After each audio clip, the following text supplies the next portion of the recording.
Welcome to MakeCast. I'm Dale Doherty. I am here with Matt Zigler. Matt is an artist and educator who's written a new book for us called Three Modes of Making.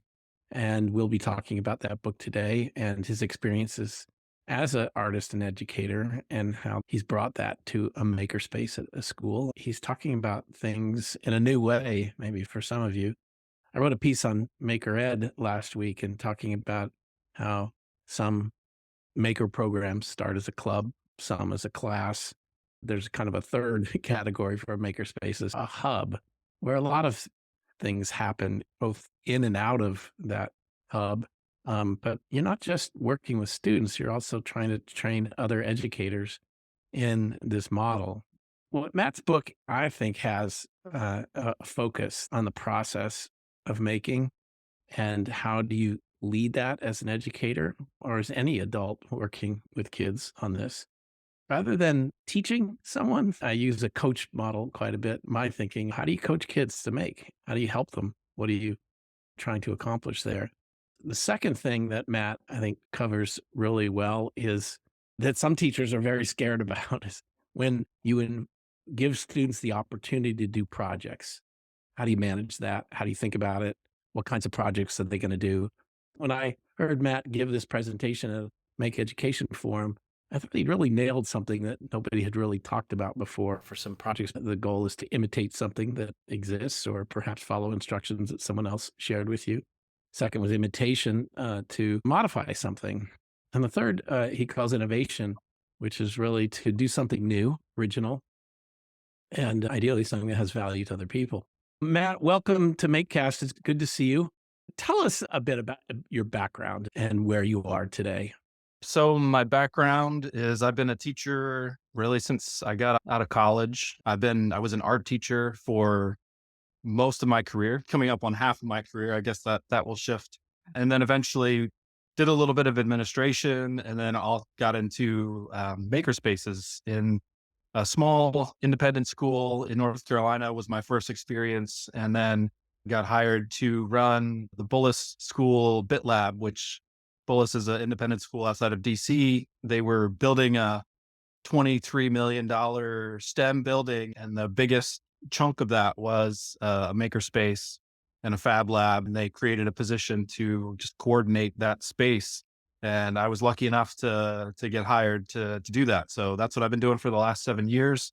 And it's really been a great opportunity to try to look at creativity and how to help kids learn how to be creative and what creativity is from a thing that's pretty new. And with art, I love art and I enjoy doing my own art, but you're headed in art education with a lot of history, a lot of best practices, a lot of this is how you teach art sort of stuff that's out there in the makerspace is very free. There's not a whole lot of that out there at the moment. And it gives you a lot of opportunity to work with kids in a wide array of different types of projects and see creativity in all of its different ways. And that's really been the most exciting part for me. Teaching creativity is a kind of problematical phrase away, right? Definitely. And it's really something you're trying to bring out or help kids discover Yeah. and give them opportunities to touch that. And I think an art teacher has such an interesting background for this. Some people balk at doing art in a Right. class, right? And others love it, right? And you have those two poles. You're trying to get them to engage in the experience and not the outcome and not to judge that label artist or things like that. Even just Yeah. like musician, these are things that maybe you grow into that, but you don't start off calling yourself an artist or musician. Yeah. You just start doing it. Yeah, there's a famous quote from Picasso that every child is an artist, and the trick is just how to remain one as you get older. Replace the word creativity with artist in that, and I think it's even more true.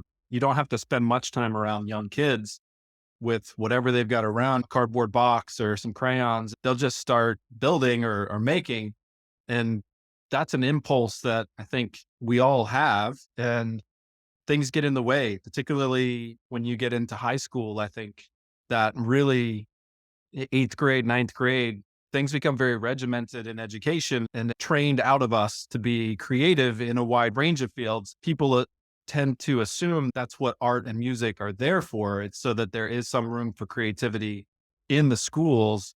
and it doesn't belong anywhere else. And I really disagree with that in my work in the makerspace, as you mentioned, as a hub. I have students and teachers coming from every content area with creative ideas of projects that they want to do. It's hard to imagine a field that doesn't involve some opportunity to be creative, and the people who are able to find the creativity in their jobs enjoy those jobs more and often have greater opportunities within those organizations because they are seen as people who can come up with ideas and pursue them. Being able to really talk about creativity and creative process for students and have them see the value in practicing that in high school so that they could apply it to whatever their area of interest is in life. Right. That way you don't have to feel like, oh, I'm supposed to be an artist when I come out of this class. That's not the goal. I really like the word practice. It's something you do in sports, but music and other Mhm. things. But more importantly, rather than being told to practice, it's discovering your own practice and how you do things, how you think. And Yeah. that's the essential part of creativity. It's like how you approach a problem or how you even think about yourself. And I really appreciate that often art education tries to make a real connection to the person, the student, Mhm. in a way that sometimes I think science doesn't. Science is a subject. It has information, has facts, has theorems. We'll test you on Yeah. that, right? Rather than science is a way of thinking. Science is Yeah. a way of looking at the world and interacting with that world. I've always felt like art teachers could help science teachers become better by moving them off of that subject and more towards the experience of the Right. thing. How do we know Well, these things, right? it's funny that you bring up science. Both my brother and my father are both PhD biologists. I remember way back when I was starting to think about this book and some of the stuff that went into it, I asked them, can you remember an experience that you had in high school that inspired you to want to become scientists? And neither of them had anything from school. Oh, Their interest in becoming scientists came from things outside of school. My in dad grew up on a in farm school. and he became interested in animals and zoology. And there was no experience that he had in school that said, Right. science is really interesting. You might want to pursue this. It was like a thing you had to do. And the real Yeah. inspiration came from outside influences, which is sad. I feel like it doesn't have to be that way. No, it doesn't. But I will say that they can usually trace it to some set of experiences they had, whether they were Mhm. in school. It usually wasn't, I had a great textbook in the seventh grade. or, Yep, but sometimes it can be an inspiring teacher, absolutely. that opens the door.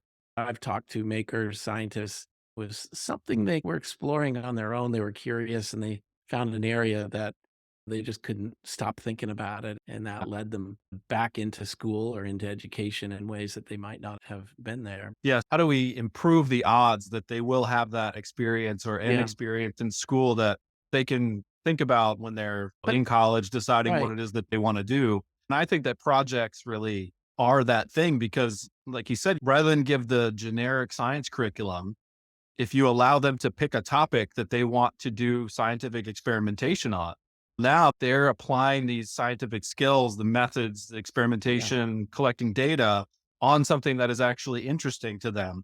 yeah, Ideally, yeah, that's real yeah, life. yeah, as I say, you make it personal, and it's something that unlocks their motivation, which I think is the key thing, Yeah, is suddenly it's definitely. theirs. Mhm. How did you come up with this framework for the 3 modes of making?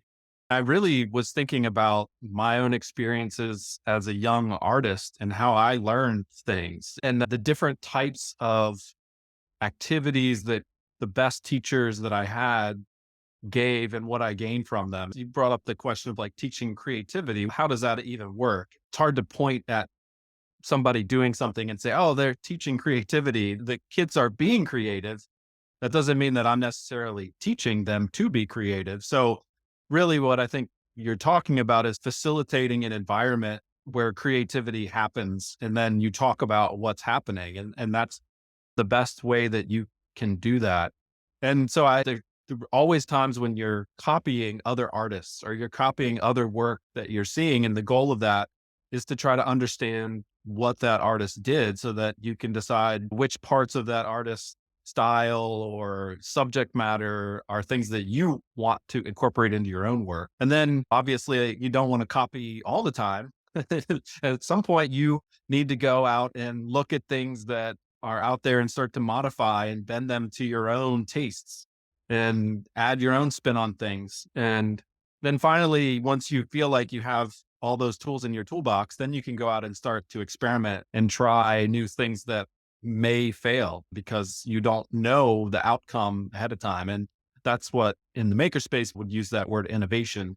And so I saw that happening so clearly in the types of activities that people were doing in maker spaces and teachers that I was talking to were trying to get at. And it seemed like it is helpful to be able to point to certain skills that are better, that are easier to practice in those different modes. If you're just saying everything is making and these are the skills that we're practicing when we're making, it's hard to pinpoint times when you can talk about like, how do you set a good goal? Setting a goal when you are trying to come up with something that's brand new is very different than setting a goal when you are trying to learn a specific technique. When you're able to point out those differences, you can more easily pinpoint how you can talk to students about how do you set a good goal? What is a measurable goal? Or when you are making a blueprint and modifying an existing piece of furniture or building something for a specific part of your living room, then that's different than if you have to sketch an idea for something that you don't know the dimensions of, you don't know the constraints for yet. So by thinking about things in terms of imitation, learning specific skills, then modifying the world around us to make it our own, and then innovating to come up with new ideas to solve new problems, it allows you to target different practices in creativity that students can lean on later on when they're doing those things on their own project. Mhm. You start with that model and you really break it down as how to build a class or a set of experiences around that. Talk to me a bit about how that looks like from a teacher's point of view. I want my kids to do projects, which I think is fundamental to any kind of Right. maker class or maker space you have. So how do you make that happen? Basically, when in my school, we work in trimesters. We have 9 months to be with a group of students. Obviously, different schools do it different ways, but I tend to think of it in terms of two-thirds of that time is working with me as the teacher, directing a little bit more. Here's maybe a menu of options that you can try. If you're interested in learning this tool, here's a project that I want you to do. Follow this tutorial. If you're interested in learning this tool, here's a project. And really having them very quickly in a week or so go through that imitation experience. I'll be honest, the hardest one for me is imitation. As my natural mode is innovation. I can come up with idea after idea, but when I have to sit down and follow a step-by-step tutorial, I am horrible. I have bad patience. I jump ahead. I skip things because I assume that I know what I'm supposed to do. When I was a kid, I'd throw the manual out when I got the toy or whatever. So there's some skills there that are really important to learn. And so we make sure to do that. Then we'll do a very quick modification project where students will find an object that they want to personalize. So it could be something that they want to engrave on, or it could be something that they want to change its shape or redesign the colors. That could be a digital or a physical project. We really focus on measuring, on making good diagrams to really understand that object as clearly as we can so that you can know what you can do with it, right? You can do some things with certain materials, but not with other materials. And so I have students, again, a limited set of objects that they can look at to try to figure out how they want to modify it or improve it in some way.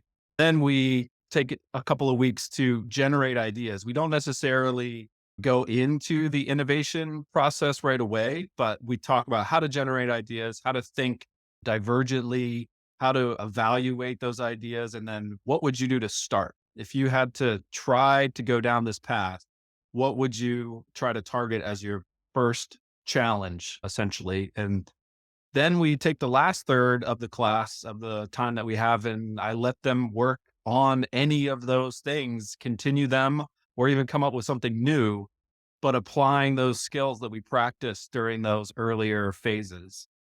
In the midst of that, we do a lot of reflection. So we do a lot of visual thinking strategies where students keep a portfolio of not just pictures of the projects, though those are certainly there, but really more documentation of what they're thinking as they're doing it. So why did you pick this particular process to modify this thing? Why?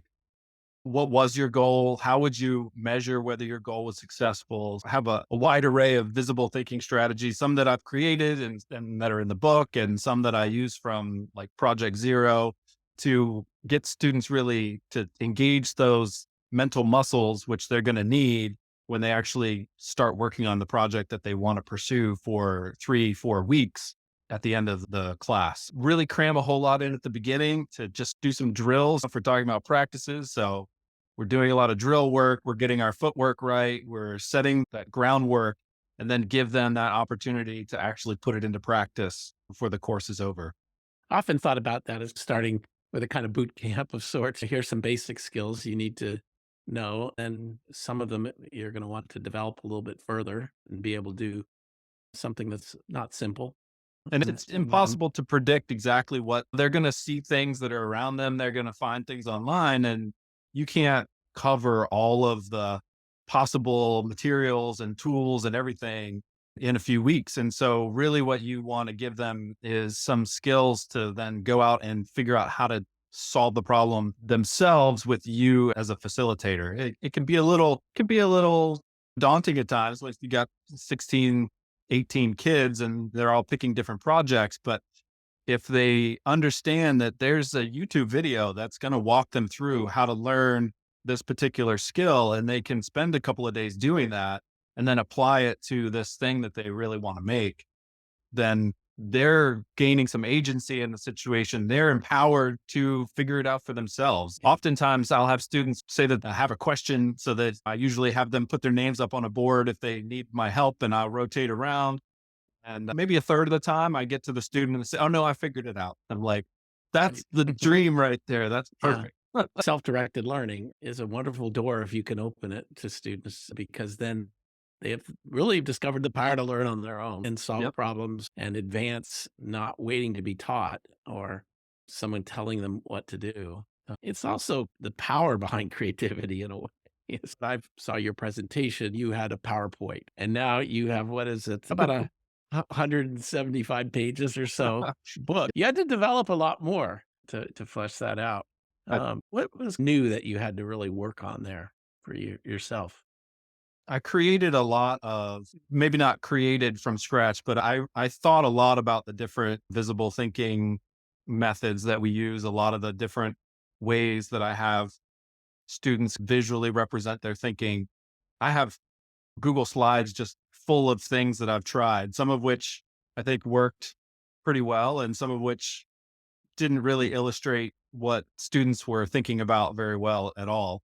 But I think it was an opportunity to look through all of that and evaluate for myself which of those seemed the most effective, which were not effective, but probably could be with some improving. And it's been really helpful. The sort of interesting thing about the timing of it all is just that it has lined up with the actual school year that I went through. I teach 3 courses, and they're laid out as one course in the book, but there's like an introductory maker class, which I just described. Then I teach a trimester class called Making for Social Good, which really the idea of that class is designing things for others. We give kids a lot of opportunity in the makerspace to make their things for them, which it's easy to know what it is that you want in an object, but it's a different skill to be able to interview and talk to somebody else and really gain some empathy and help understand what it is that somebody else wants. Those are a separate set of skills that we spend a third of the year on. And I have a more advanced class,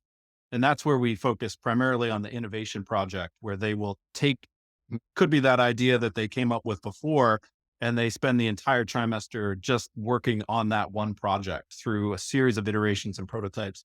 And as I was going through those different parts of the classes and writing the book and hitting those different parts, I was redesigning some of those portfolio elements. And the ones that I think worked best ended up in the book, which was very helpful to be able to come up with. Are those classes different grade levels or They're all mixed high mixed? school classes. A lot of freshmen end up in those classes, but yeah, it's a 9 through 12 high school Mhm. class, which is great. I think the kids appreciate it because I often don't know what grade they're in because it's just this group of kids that show up.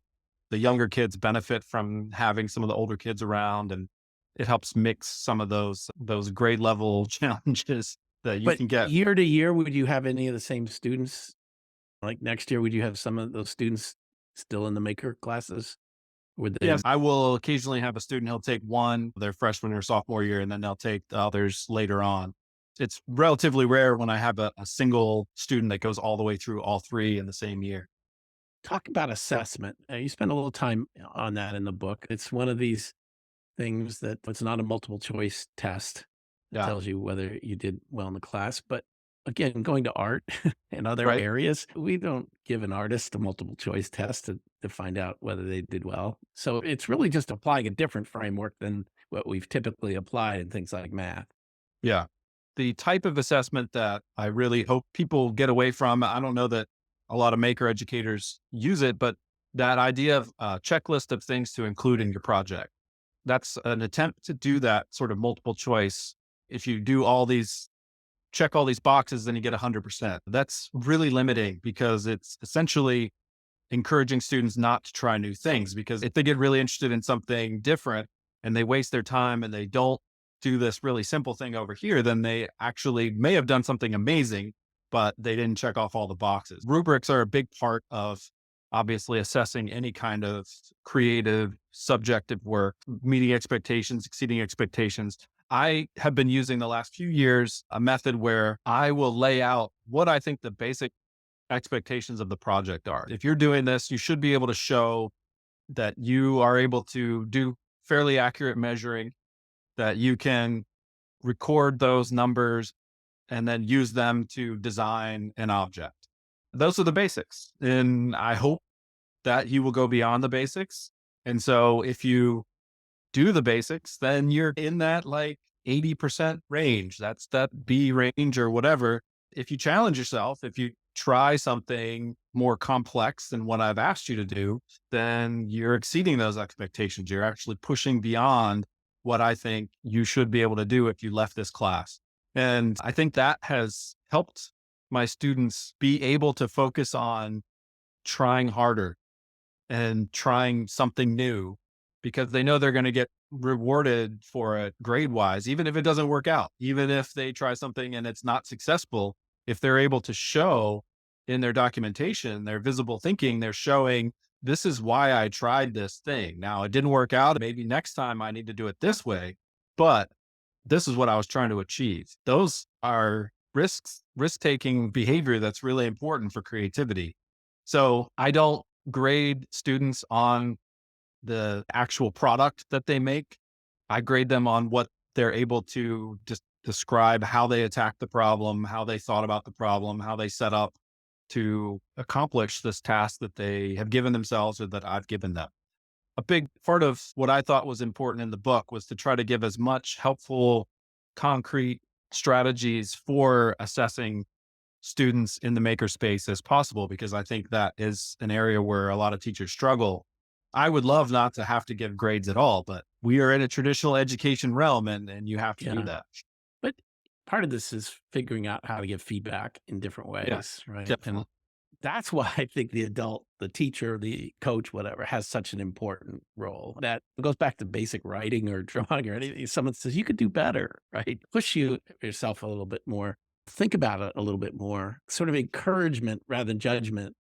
When I was in high school and I had an art teacher in my public school. And then I had an art teacher that I went to on the weekends, private art lessons. And I talk about this in the book, but the difference in those two educational experiences were remarkable, right? One of them, I would have loved to have not gone to my art class in my public school where it was very regimented. Like, here's what you were doing in this piece. Here's what it needs to look like at the end.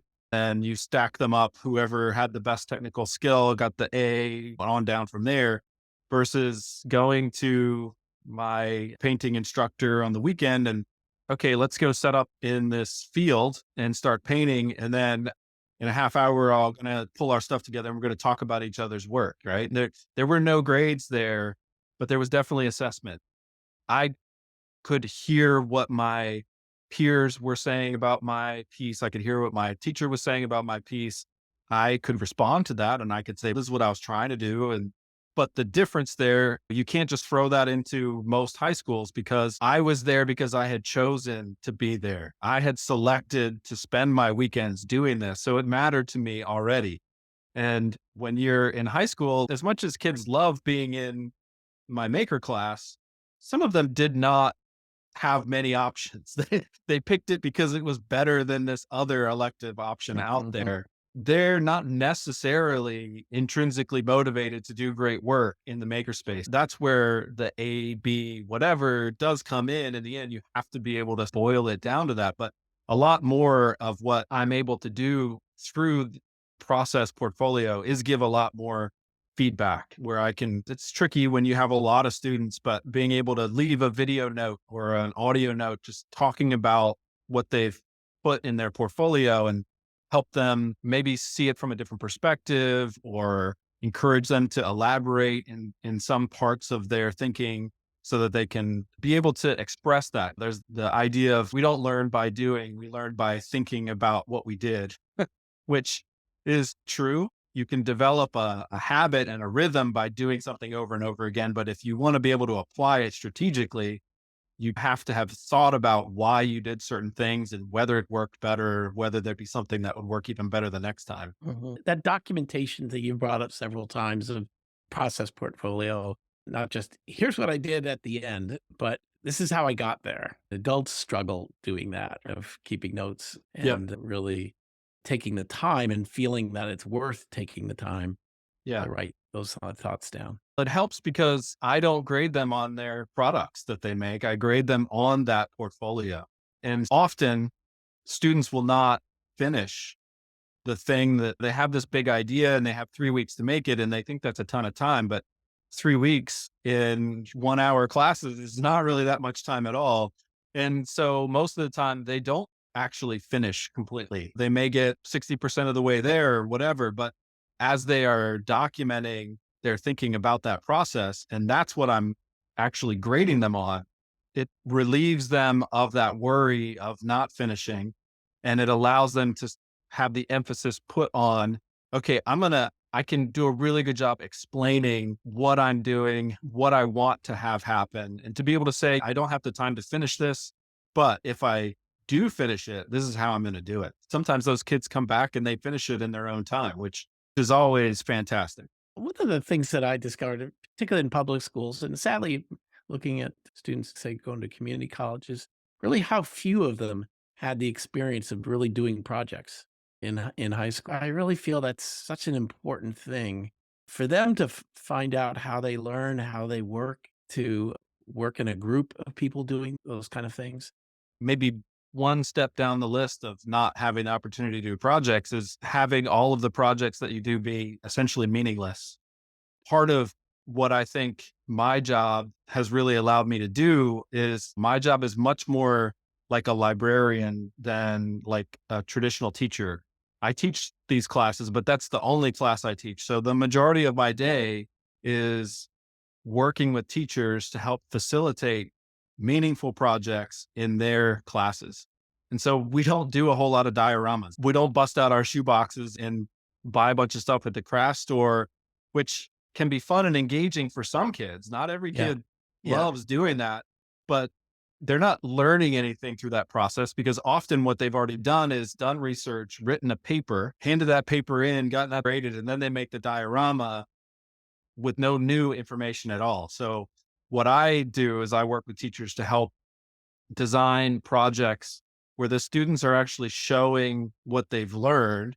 And ideally, that is replacing a test or replacing a paper so that the student really buys in. Then, oh, you I mean I don't have to write a Right. four-page paper about this? I can build this object that shows my knowledge that I've gained about this part of history or about this scientific concept or about this mode of language in my Spanish class. Makerspaces, I think, really one of the exciting new things that they can bring is being able to facilitate that for a school because teachers don't have the time or the mental bandwidth in most cases to be able to design really meaningful projects that help students learn or help students show what they've learned. That's just not what their time is able to be devoted to. To be able to have that librarian who can step in and say, I've got this idea for you. You tell me what it is you want the kids to demonstrate that they understand, and I'll help facilitate this for you. To If that makerspaces can do that, they become very sustainable in schools. that goes back to that hub model discussion a bit, that it's Yeah. serving the whole school. It's not just a separate program or Yeah. activity. I'm really happy to see your book in print. I hope we can jointly get it in the hands of as many teachers, and you'd advise them how should you think about it is Yeah. really important, and how you organize that space and your goals in that space. Often people are getting assigned a makerspace without having much training in it. Right. I think your book is a really good way. We have other books that explain 3D printing and CAD and electronics, Arduino and that, but you have a conceptual framework for the educator to apply to students using the makerspace and teachers using the makerspace in a broad way. That certainly was my hope as an art teacher, even at a small school where oftentimes I was getting kids in the class that really did not want to be there. I had to ask myself, what is this kid who's never going to pick up a paintbrush after they're done with my class? What can they get out of this? I've been thinking about that question for a long time, and working in a makerspace has just made it so much easier to allow kids to really see the power of how creativity and creative design could be applied to whatever area that they're most interested in, and that it can really benefit them in the long run. And so it's been very freeing for me, even though I love the art studio and I love working with students who really want to do art, but I want to make sure that everybody gets a opportunity to feel like they can apply their creative skills more productively towards whatever they're interested in. I think we get hung up in this career thing of what they're going to be at the Right. end of their Yep. education, not what's the portfolio of skills they've developed and habits of Yeah. mind and all those other. Matt, thank you for your time today. Really great to see you. I wish you the best of luck with this book and your work in the makerspace at Bullis. Thank you. And I really appreciate the opportunity. You can buy Matt's book, Three Modes of Making, on Amazon, or order it from independent booksellers, or purchase it in PDF or print form on makershed.com.